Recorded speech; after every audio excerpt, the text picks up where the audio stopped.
welcome to Histories Uncharted, and I am your host, Shanna. Thank you so much for joining us today, and as always, I have the lovely co-host, Cecilia. Hello, everybody.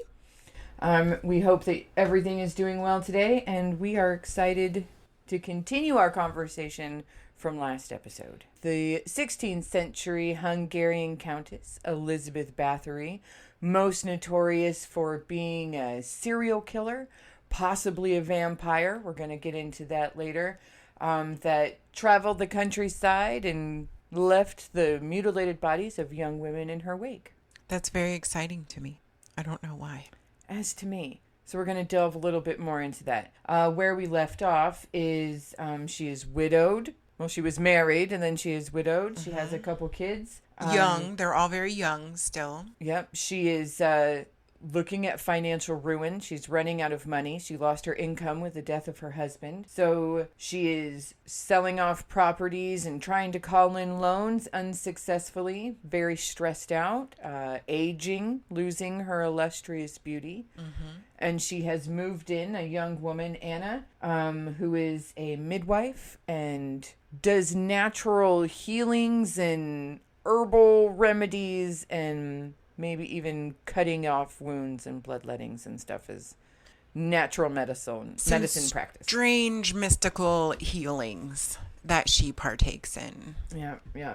So she's alone. She's got a new friend.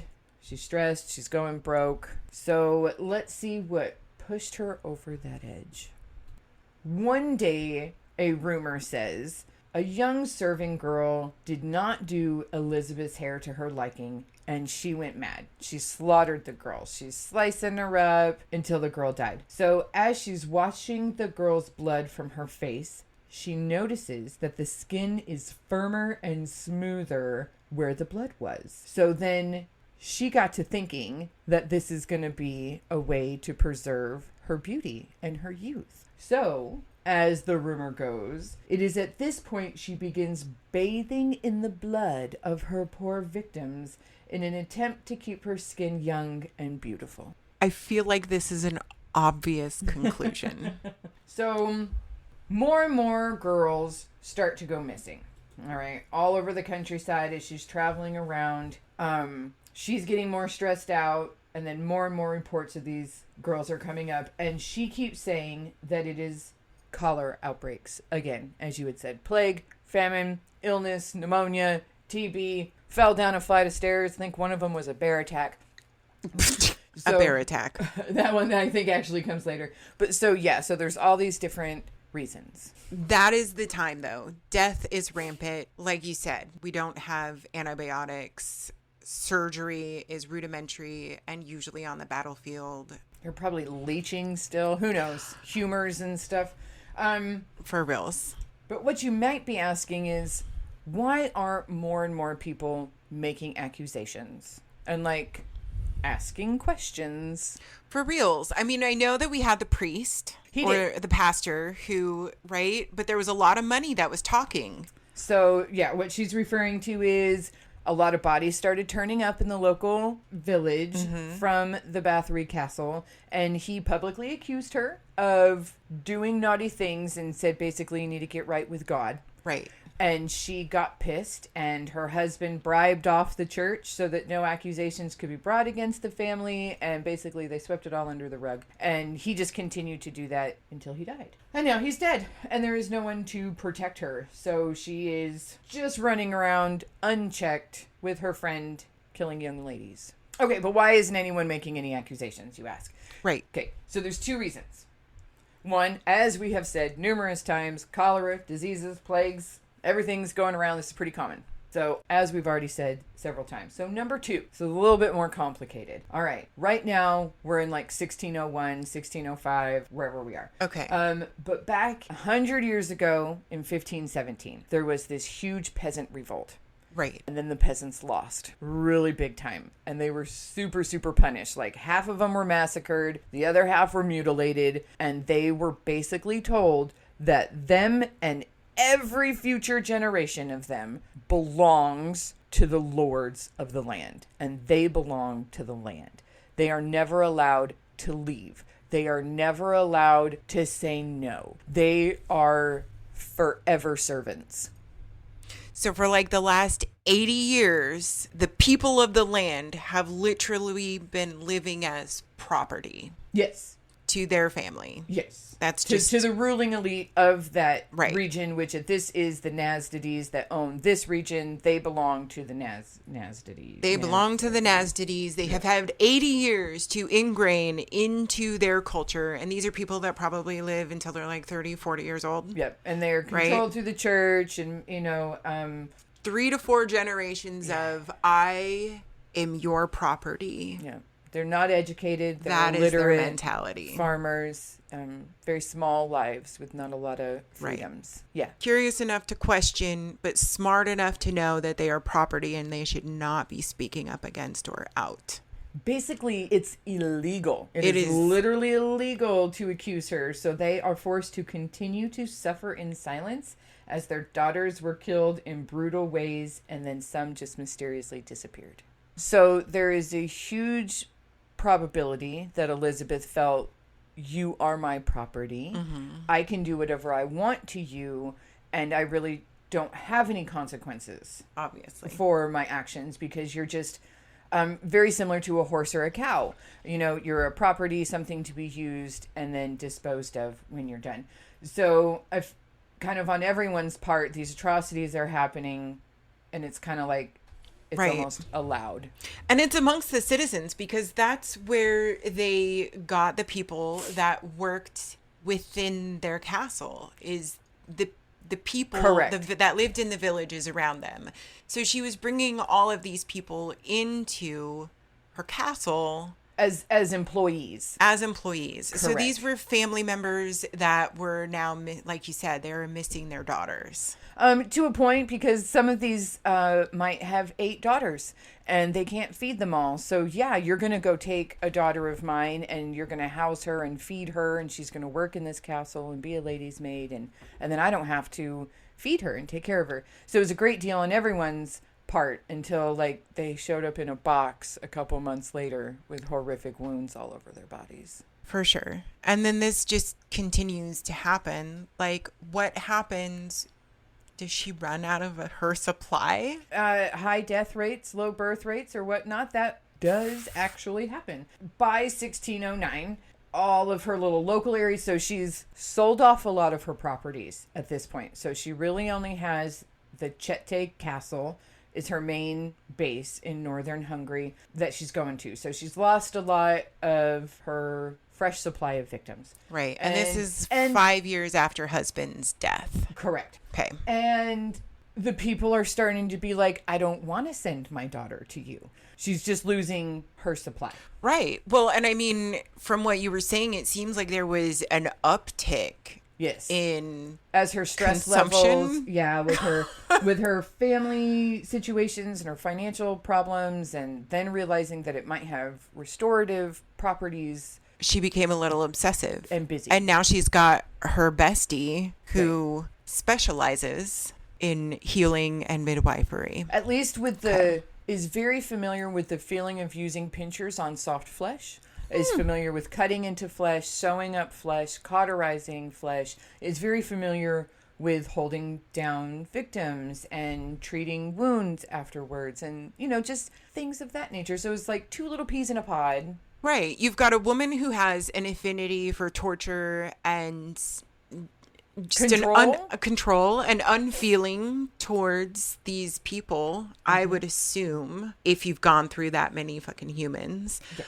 And then you have this woman who is a medicine woman, essentially, who is healing and is interested in exploring the human body. And she has this rich woman with this unlimited supply of females.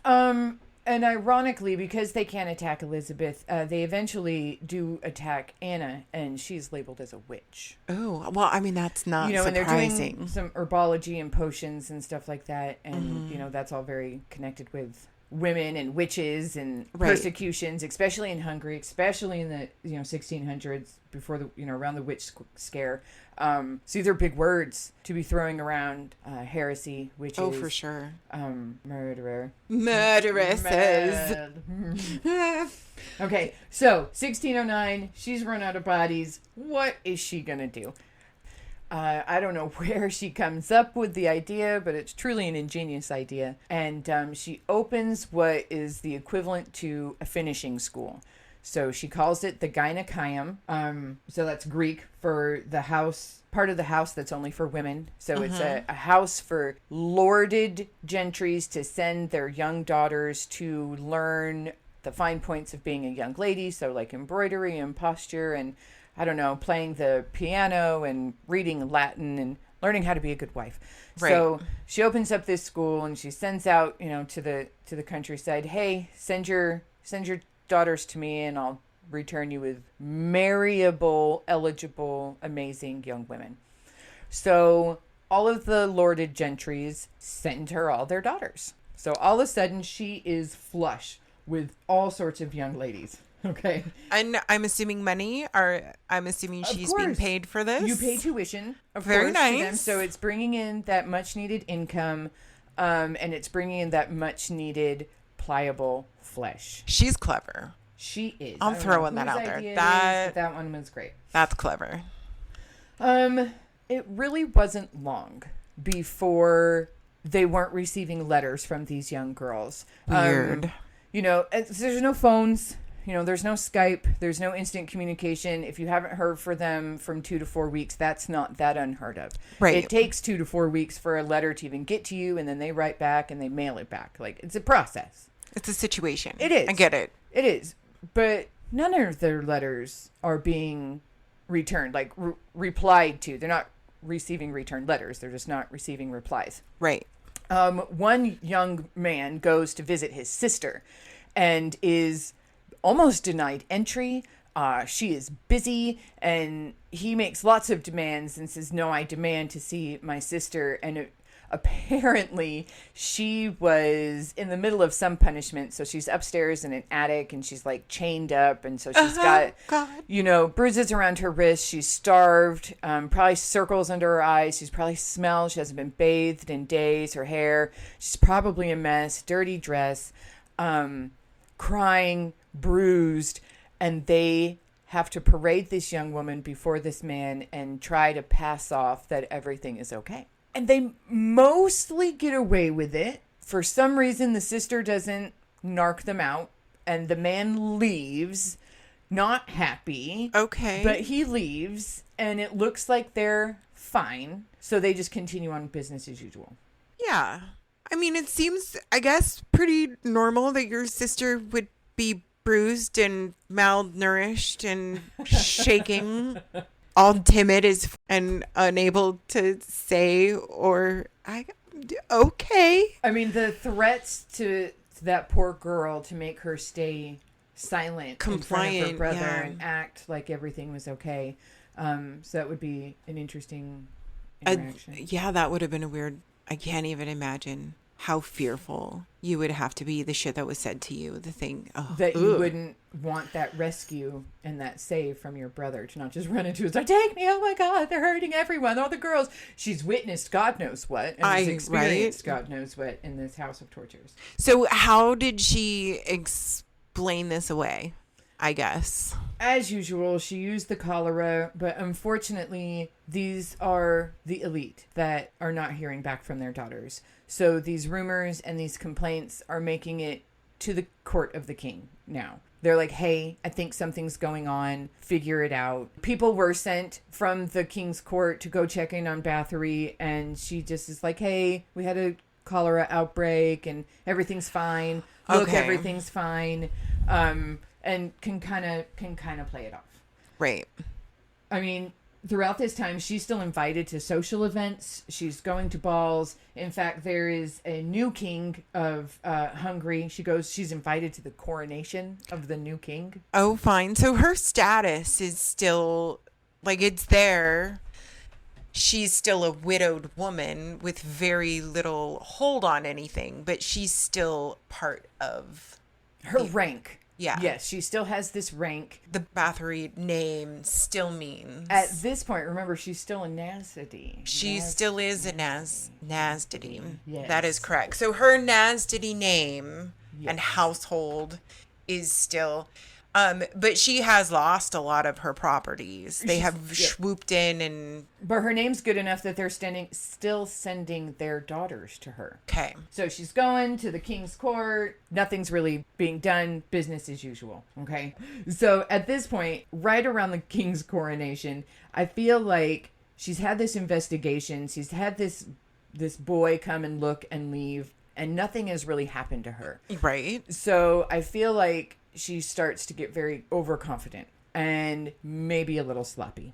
Right. Okay. So she's over by the king's castle, and this group of dogs, these dogs find these shallow graves that are right outside the manor house that she was staying during the coronation. And they uncovered some mutilated bodies of young girls of other peasantry. I mean, they didn't even bother to dig a deep grave at this point. They just sort of like chucked them out back and covered them up with a little bit of dirt and leaves. At a royal coronation. Right. So it's just suspected that the more stressful the situation, the more her need to kill was. So she was super stressed at this coronation, being all on parade and under, trying to look beautiful and glamour and trying to present yourself as still wealthy when you have no money around lots of people that have money, and your name is being run through, and your husband, is not being paid. It must have been hard for her to keep up the charade, not of being a sociopath, but just being that poor widow that has lost all of this money and rank and still trying to show that she hasn't. And she's still powerful and beautiful and wealthy. And holding it all together. Yeah. Yeah. And so she goes home and kills a young girl to get it. To chill out. Yeah. To calm the nerves. Yeah. Most people grab a bottle of wine, but, this works too, I guess. I suppose, especially if it is the snake oil to all that cures you. I know, right? Right? If it's a mutual beneficial, and maybe the need of fresh blood, maybe that's a part of it, is that she felt like getting all of the fresh blood that she could get. The fresher, the better. The day of the event, Oh, yeah, in preparation to be beautiful. Correct. Ooh, yeah. That might be an aspect of the ritual or the aspect totally. of... Very creepy. So there was even one witness that claimed that, so the Countess is going down this road in her carriage and it slows, and as it's slowing, a young girl jumps out and just starts running across a field. The carriage comes to a complete stop. Men jump down, run after the girl, capture her, strip her naked, force her into the river in wintertime, and they're pouring cold water over her head, and they're forcing her to stand in this ice. And this is freaking Hungary in the 15, gosh, no, what, winter snows. Snow covered. Right. Heaters, nothing, is cold, icy, and they're pouring water on her, and she's naked. When she collapses, of course, they take her, throw her back in the carriage, and they move on with their life. And then she reportedly dies back at the castle from exposure a few days later. These are written witness accounts. Yes. Okay. So within a matter of weeks, not months, not years, weeks of running the Gynecæum, this finishing school for young girls, she's gone through a lot of her girls. Right. All of a sudden she sits around one day and goes, oh crap, I don't have any of these young girls here anymore. They're all dead. What am I going to do? So she concocts this story that one of the young ladies that attended this school went crazy, killed everybody, and then killed herself, awash with guilt and remorse. So this is a provided account from Elizabeth. Yeah. She has admitted to or like there's a lot of she has publicly said this. Yeah. Like she tweeted this shit out into the universe. Yeah, that was the official cover-up story, is that one of these girls went nuts, killed everybody, and then killed herself. And now poor Elizabeth is just trying to deal with these bodies. She went ahead, out of consideration for the family, she went ahead and interred the bodies at her own expense on her land. And now... And this is... all right. In the wake of bodies from the last 20 years? That she pulls out this defense. One of the girls went batshit crazy and decided to kill everybody in her castle. Because she couldn't keep saying cholera. I mean, good Lord, what are you doing? Breeding cholera downstairs? For reals, in the like at this point, science lab? You're intentionally outbreaking at this point. Yeah, I mean, what's going on? What's going on? Is this where cholera begins and is born? Now there is a lot of the rich elite with no daughters, and they're pissed. And they go to the king and they're like, that's it, man. You got to do something about this. And while he had been getting complaints and the other king had been getting complaints, they were from peasants. And no one really cares about peasants. They just need to shut up and be peasants. Right. But these are the rich elite people saying this is not okay. And now he actually has to do something about it. He launches an investigation, a formal royal investigation. Quite quickly, witnesses start turning up. In a very short period of time, they have over 300 witnesses that are willing to come forward with testimony of crimes against the Countess. But just keep in mind that all of these were hearsay, and absolutely none of them had seen anything with their own eyes and ears. It was all just rumors that they had heard. Right, that someone had said something to them. It's like, oh, it's just known. It's just known that the Countess on the hill kills the girls. Everyone knows that. Right. The screams come on the full moons or whatever. No, I've never seen it myself, but the baker's wife's daughter's cousin went missing 2 summers ago. You know, things like that. Right. No personal, I was on the bridge and heard screams from the castle. Correct. Nothing like that. Nobody would personally step forward. I mean, there were people that testified to hearing screams and whatnot. She was staying close to an abbey once and scared the monks. They heard all the screams at night and sat and prayed a whole bunch. Nice. Yeah, she scared the monks. Fine. But nobody was willing to actually come out and say, I heard or saw. Yeah, I don't think like hearing screams is like real testimony. That could have been like wind in the trees or something like that. Like But Elizabeth's name was not coming out of their mouth. Fair. So from these 300 witnesses comes this number of victims that is ranging anywhere from 120 all the way up to 650 young women. So not a lot of reliability, not a lot of consistency, not a lot of accuracy, and none of these 300 witnesses were people that actually knew Elizabeth. Not her friends, not her family. They were just people that lived around these areas making these comments. Right. The peasants, the property was essentially uprising. Yeah. Okay. So this all goes down and the investigation starts around Thanksgiving and all of these things are coming up and the king is like, gosh, mid-December, I really need to do something about this. But for some reason, he doesn't want to spoil anyone's Christmas. So he waits until after Christmas and he goes down, he goes up north to the Chete castle that she lives in northern Hungary with some soldiers and some men to arrest Elizabeth Bathory. Nazady. Right. Okay. So on December 29th, 1610, they show up to her castle. They storm the doors and go through and literally catch her what they call red-handed.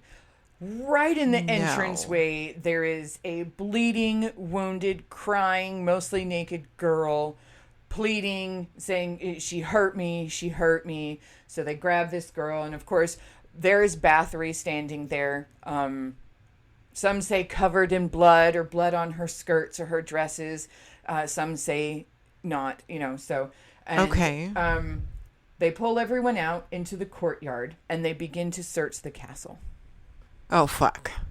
So if we thought she was very careless with all of these bodies that are getting buried. I mean, yeah, like shallow graves right outside of her abode at a coronation of a fucking king of a country. Right. Her home life. So that's how we do when we travel, I guess. But when we're at home, we've got a little more of a mess and baggage.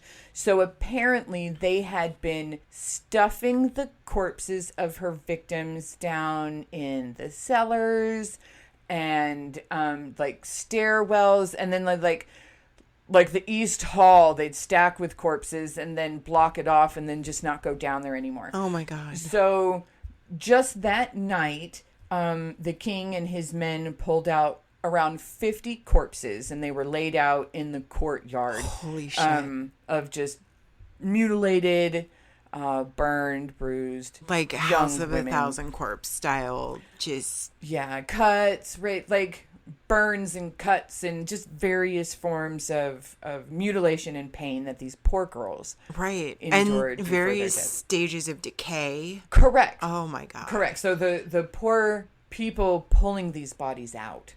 There are peasants coming up to the gates demanding, "Did you find my daughter? Did you find my daughter?" Right. You know, type of situation going on, right? And so they're like, okay, Elizabeth, and by this time Anna is dead. She has passed away before this. It just I don't know how, she just died.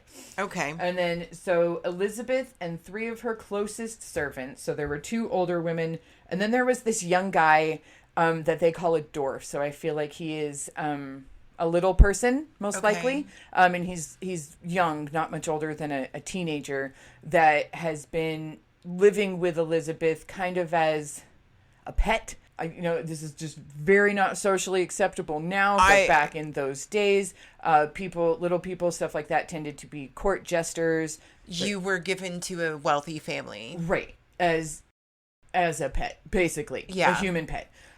So she had her pet and her 2 female servants. Mm-hmm. And then all 3 of them were arrested that night. And we all know how we questioned people back then. It was basically torture.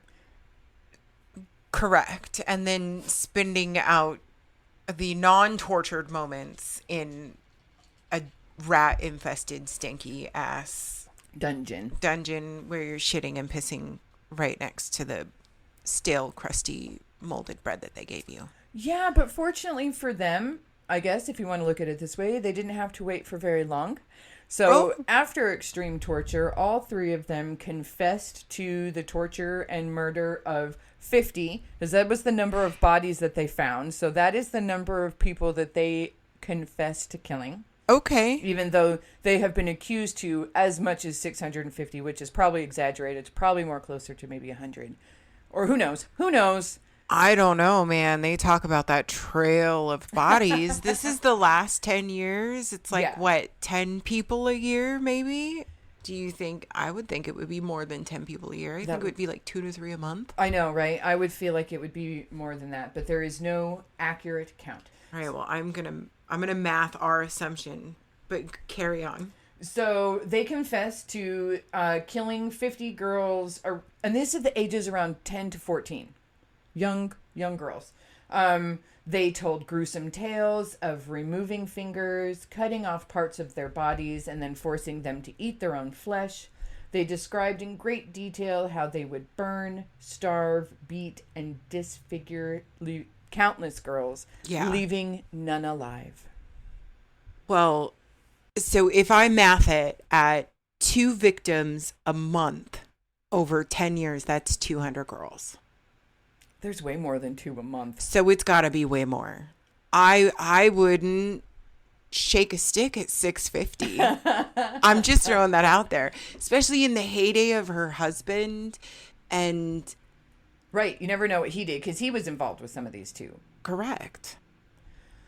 I imagine that total is pretty insane, and that the 650 probably came from like the locals. Probably. Yeah. Who had seen the turnaround of the outbreaks at that castle. Well, I feel that the gruesome nature of what is going on, they accepted the 50 count. That is their official body count. It's a nail in the coffin either way at that point, right? After 4 days, they were sentenced. 4 days. So this is a very, very quick turnaround. So they are sentenced to death. They were charged with murder, torture, sorcery, celebrating pagan rituals. Yeah. The women had their fingers removed. Then they were executed by hanging, and then their bodies were burned. Okay.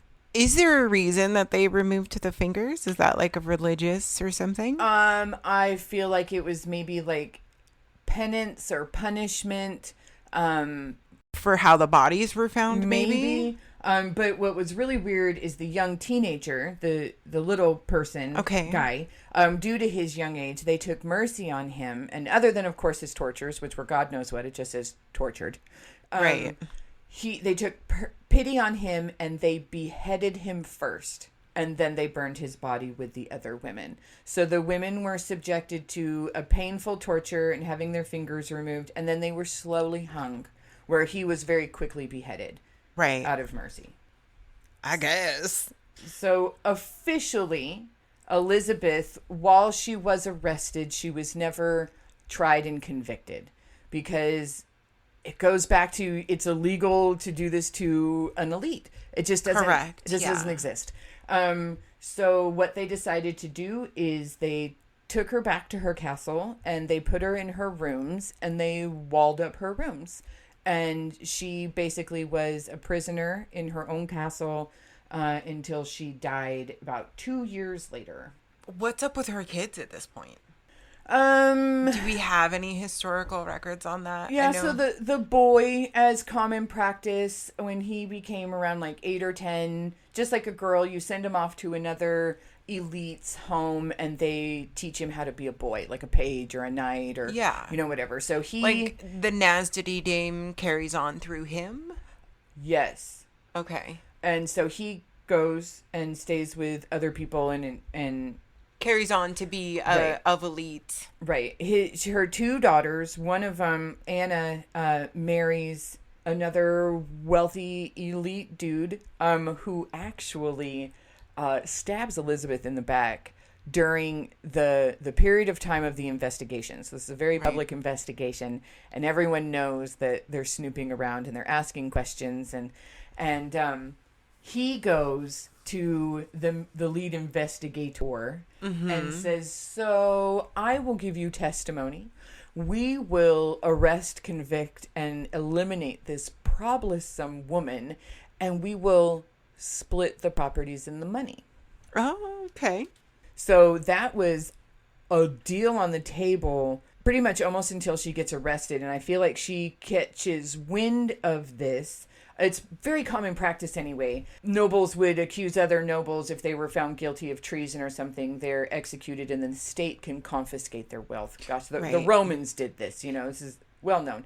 And this is during the time of her sentencing, correct? Right. Okay. So she knows that this is coming. She knows she's all these witnesses. Something's going to happen. She's not going to get out of this scot-free. Right. She's not an idiot. Yeah, she's not an idiot. She's very educated. So what she does is she draws up a living will and she bequeaths all of her properties to her, and it only lists 3 living children. That's why we have the 2 girls and then the boy listed in the will as people that are still alive. And she bequeaths her properties right then so that if she's found guilty and executed, the state cannot confiscate her properties. So the son-in-law did get some of the property, but not as much as he would have if he had split it with the investigator like they had planned. So the Nazides understandably are pissed. This upstart young woman that we brought into our home, this harlot that soiled herself before my son's wedding, has destroyed my son's name after his death. And so they begin this campaign to completely strip Elizabeth of Nasdity connections.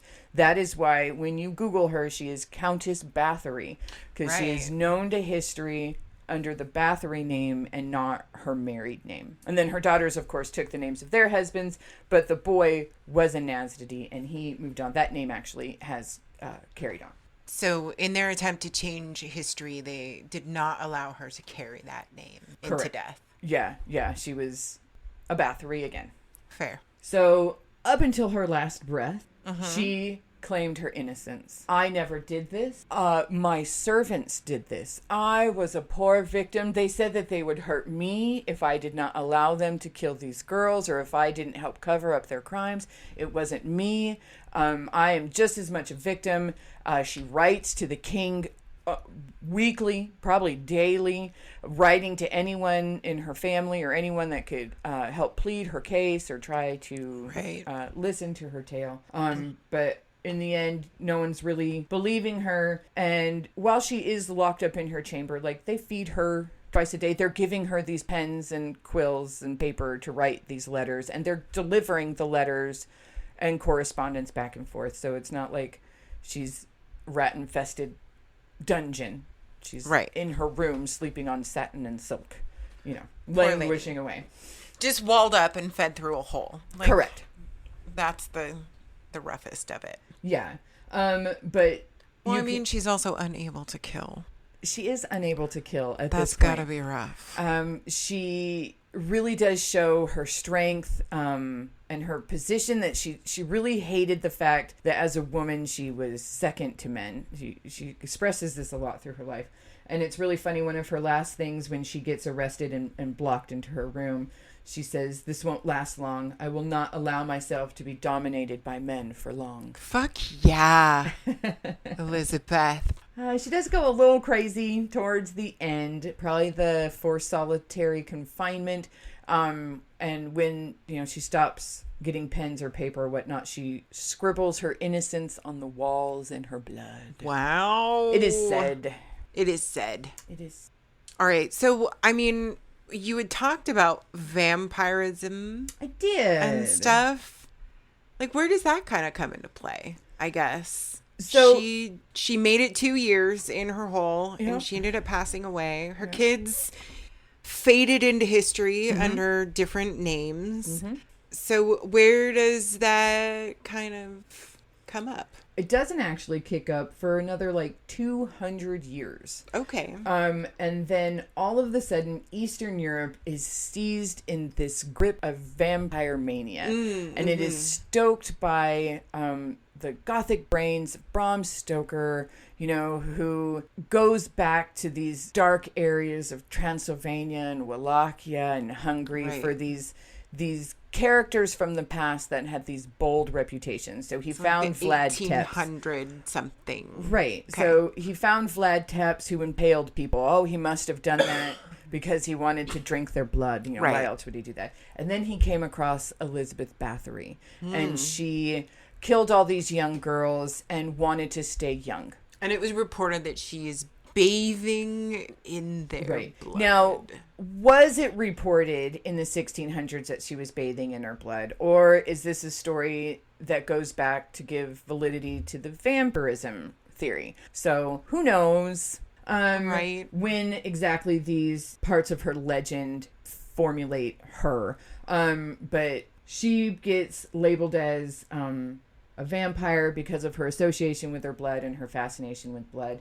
She is classified as a serial killer because of her very high body count, and she is probably the world's first known female serial killer. Even if she was killing them with cholera. Even if she was killing them with cholera, because she was still, all right? And then trying to heal them through torture. I don't know. All right. Well, now that you've kind of got all these kind of questions and these thoughts about her, right? Yeah. This evil, rich, older woman killing young girls. What if there's another side to this story? To think of a different perspective, you kind of have to go back in time. Well, I have to keep in mind that she absolutely did admit to multiple... Under torture.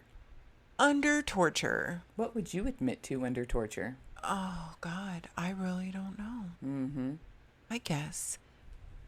But, like, just for the record, regardless, it was under torture, okay? A history of dead bodies that have followed her. And cholera's rough. And a lot of cholera, enough that it was very curious. Also, the admitting on record that a woman went crazy and murdered up a bunch of tortured women. She could have. You don't know. And the admitted multiple men saying that there was a injured, tortured, horribly mutilated young woman at their feet upon walking into the castle. So I will say that is on the record is quote unquote factual information. Okay. But let's carry on. All right, let's see what I can do. Convince me otherwise, because you know, like, a lot of this took place after she had babies, and I know postpartum depression really does a number on women and can send them down a deep dark path that she was already inbred into. Yeah. But carry on. Okay. We're going to play devil's advocate. Let's devil's advocate this. For a minute here. Okay. And we need to go back and we need to look at what is going on in the world at this time. Right. 1600s. During this time that she grew up, it was a Protestant Hungarian government. Okay. Okay. This is a lot into a lot of information, very, very condensed. It was taken over by the Catholic German Habsburgs. Okay, so Protestants and Catholics don't really get along. Okay, so now these very, very rich, very influential German Habsburgs are starting a campaign of persecution against prominent Protestant families. Makes sense. In Hungary. They're taking out their rivals. And again, I want to remind you that if you are found with treason or heresy, the state can take your lands. So if I don't like you, I can accuse you of something, I can call you guilty, I can kill you, I can take your money. Right. This is happening over and over and over again. All because you are a Protestant family. Right. In Hungary right now. Right. Because the Habsburgs are Catholic and they're the new dudes in town. Correct. Okay. So Elizabeth and Ferenc, the Nasdides, are both prominent Protestant families. So they both go under attack. Okay. This, along with the fact that the crown owed her lots of money, as well as lots of other influential elite men owed her husband and now her lots of money. It would be very simple to make accusations of this old, widowed woman who has no money and no power and no protection, remove her from the story, take her influential property and extensive wealth for your own. So you ruin her reputation. You make these accusations against them. She cannot prove them one way or the other. Everyone is arrested and murdered. And then you're able to take what you want. And her properties were not confiscated because she was able to will them to her children first. So eventually the state didn't get what they want. Right. But the crown did remove their debt, I'm sure. Yeah. Our debt died with your husband. So it kind of seems like for her. Let's ask ourselves then. So she's torturing girls and burning and cutting and things. Could medieval torture look similar to medieval medicine? Could she, when she moved Anna into the house, have begun a small women's clinic where people could go and have weird birthmarks removed or lesions, cauterized or something, I mean, that's fair. I would also say that as a young child, she grew up afflicted by migraines, supposedly seizures, things like that. And I could only assume that she would have medically undergone some pretty horrific treatments herself. Could she have been in search for a cure for her own condition? Correct. Or maybe there was a fear that her own children could be afflicted, could suffer from these afflictions. Or that her afflictions became worse, because I do find it very interesting that Anna is a midwife and a healer. Right. It makes sense that she would be accused of witchcraft at that time. It feels like to me in some ways that Elizabeth did have some interest in understanding the human body. Yes. Understanding the female body with the particular. removal of breasts. And Lord knows what happened to those nailed up coffins and whether or not they even looked at internal organ count. Right. But I find that very interesting that she dealt with these medical mysteries and then delved into that as she aged. So, bringing you back to that girl in the entranceway on that fateful night in December, she was brought to the castle because she was the victim of a bear attack, and quite possibly went to the castle because she knew that the widow Nasdady practiced healing and wound care. Strange things in there. She could have woken up very confused. She could have been prompted through the men. Did she hurt you? Did she hurt you? She woke up hurt. It could have been a flat out false statement. It could have been a false statement. She could have never said anything. But that girl was supposedly brought to the castle earlier. Well, I mean, that also might explain the cholera outbreaks. If people are coming to her as a healer. Right. And they are sick. And it is totally true that there were cholera outbreaks all the time. I mean, yes. Yes. All the time. All right. So there is this question of, is this perspective of our history that is being provided to us actually? From the male spectrum, please remember that everything that is written from the 1600 male brain. Correct. And only, I mean, I wouldn't say only now, but as of recent, last 100 years, are we starting to get that female breakdown? Yeah, the female perspective. What might have been going on for that? And I think that midwifery, I think what we know historically speaking from those time frames is that if you did practice and you were not liked, we see this as a common theme. Mm-hmm. Like historically in very different areas of the world, is that women will be attacked simply because they're going against the grain. They're speaking out. Often during these times of plagues and famines, they needed a scapegoat as well. So the local witch did this. You know, she placed a curse or a blight on us as punishment. So we killed the witch. Not like Anna was killed as a witch. She just died, it says, of she probably became ill, cancer or some such. Which is another thing. If she was suffering from something like cancer, did she have tumors? Was she also experimenting on trying to save herself or how to cure these things? Is not known. They didn't really... there is a lot of correspondence of Elizabeth, and she did write a lot about cures in herbology and stuff like that. So what is true and what is not? Right. What is her... I will say that 300 witnesses. There are 300 plus witnesses. There are screams in the night. I will say that her family does have a history of torturing humans on the battlefield. I would say that even these people that she was quote unquote trying to help would still be seen as property. Right. Like she would be using them maybe to help them, maybe to experiment on them. And that is still legit. That is still torture. That is still a horrific fucking thing to do to other people. There's no painkillers. Correct. This is very hard. Still really brutal. I still think that she's kind of a fucking psychopath.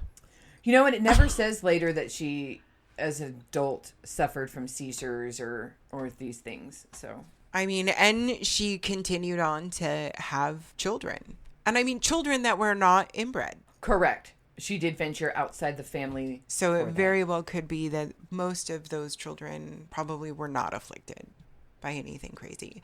But we also do have the kids that we just don't have context for, and it's likely that they just died stillbirth or shortly after birth or within the first 2 years. I think at that point in time, it wasn't very common to do anything legal with your baby until after they made it. Like to a certain point. As an elite, she would definitely record more. Record the births. Yeah. Things like that would be recorded more than it would with the peasantry, of course. But, right. So we would know about them, but they're just listed in correspondence, but no real dates attached to them. Interesting. So as we wrap up our first delve into the layers of history with Elizabeth Bathory in this amazing 2-part series that it's been super fun talking about her with you guys. It reminds us of the one thing about history is you never really will know all of the answers or the truths to what happened, unfortunately. Just what we're told. But it's still worth looking at and examining. I think especially the humanity of these people. Yeah. Because a lot of the times you just get these factual moments about people that are written in books. This is a fact about this person. Yeah.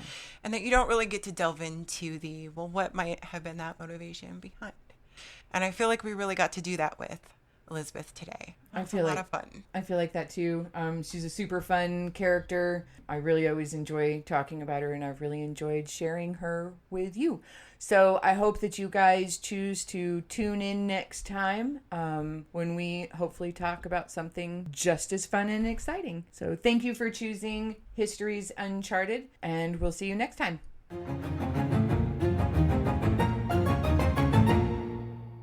Hey everyone, we just wanted to take a minute and thank you for listening to us here at History's Uncharted.